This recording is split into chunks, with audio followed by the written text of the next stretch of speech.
चालाक लोमड़ी और मूर्ख बकरी की कहानी। एक दिन की बात है। एक लोमड़ी भोजन की तलाश में जंगल में घूम रही थी। घूमते घूमते वो एक कुएं के पास पहुंची, जिसके चारों ओर दीवार नहीं थी। ये देखने के लिए कि कुएं में कितना पानी है, वो कुएं में झांकने लगी और अपना संतुलन खोकर कुएं में गिर गई। कुएं में बहुत अधिक पानी नहीं था, इसलिए लोमड़ी मरने से बच गई। लेकिन जब उसने कुएं से बाहर निकलने की बहुत कोशिश की तो बाहर निकल नहीं पाई। वो वहीं खड़े रहकर किसी के आने का इंतजार करने लगी। कुछ देर बाद वहाँ एक बकरी वहाँ आई और कुएं की हलचल सुनकर कुएं में झांकने लगी। उसे वहाँ लोमड़ी खड़ी दिखाई दी। बकरी ने चकित होकर लोमड़ी से पूछा, लोमड़ी बहन, तुम कुएं में क्या कर रही हो? लोमड़ी को कुएं से बाहर निकलने का रास्ता सूझ गया था।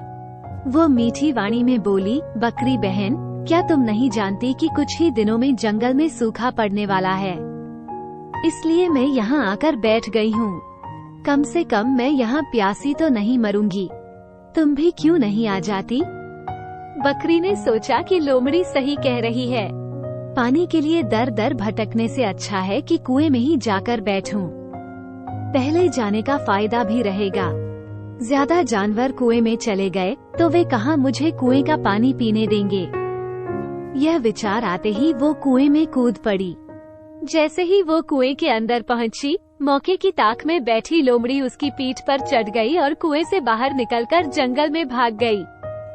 मूर्ख बकरी कुएं में पड़ी रह गई। इस कहानी से हमें ये सीख मिलती है कि कभी किसी की बात पर बिना सोचे समझे भरोसा नहीं करना चाहिए।